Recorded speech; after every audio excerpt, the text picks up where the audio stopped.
Avoir une idée en cinéma, encore une fois, c'est pas la même chose qu'avoir une idée ailleurs. Et pourtant, il y a des idées en cinéma qui pourraient valoir aussi dans d'autres disciplines. Il y a des idées en cinéma qui pourraient être d'excellentes idées en roman, mais elles n'auraient pas la même allure du tout. Et puis il y a des idées en cinéma qui ne peuvent être que cinématographiques.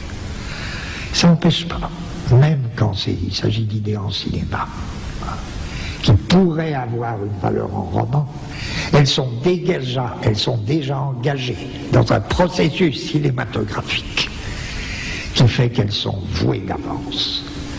Et ce que je dis compte beaucoup parce que c'est une manière de poser une question qui m'intéresse. Qu'est-ce qui fait qu'un cinéaste a vraiment envie d'adapter, par exemple, un roman?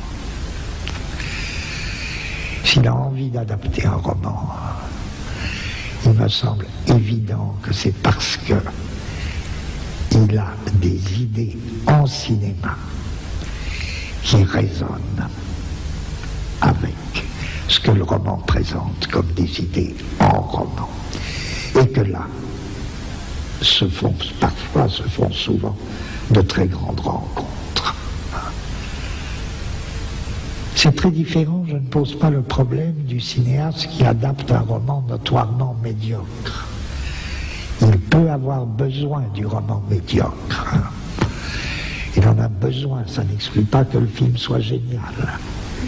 Je pose donc une question un peu différente. Ce serait une question intéressante de traiter cela, mais moi je pose une question un peu différente. C'est lorsque le roman est un grand roman, et que se révèle cette espèce d'affinité où quelqu'un a en cinéma une idée qui correspond à ce qui était l'idée en roman.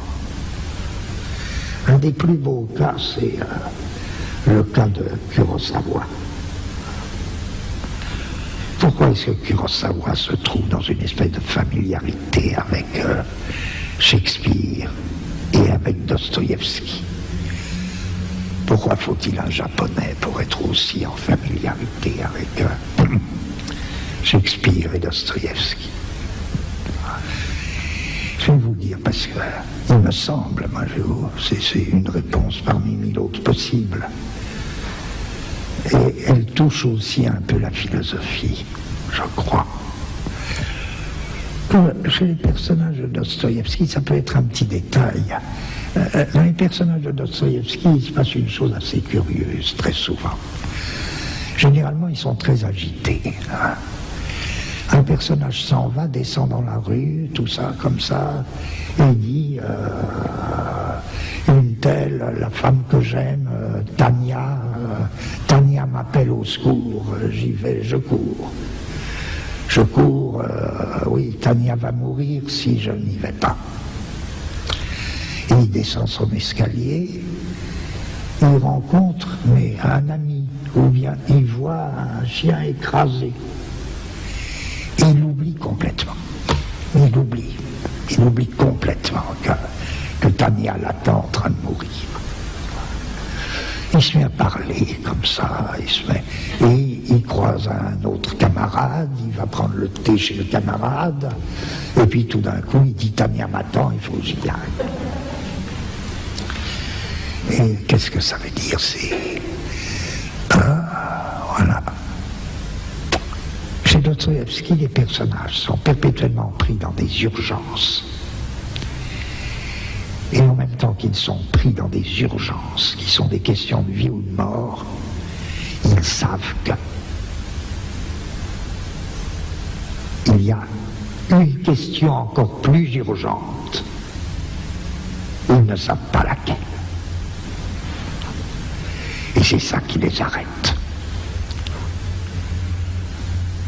Tout se passe comme si, dans la pire urgence, il y a le feu. Il faut que je m'en aille. Je me disais, non, il y a quelque chose de plus urgent. Quelque chose de plus urgent et je ne bougerai pas tant que je ne le saurai pas. C'est l'idiot. Ça, c'est l'idiot. C'est la formule de l'idiot. Ah, mais vous savez, non, non. Il y a un problème plus profond. Quel problème? Je ne vois pas bien, mais laissez-moi. Tout peut brûler. Si on...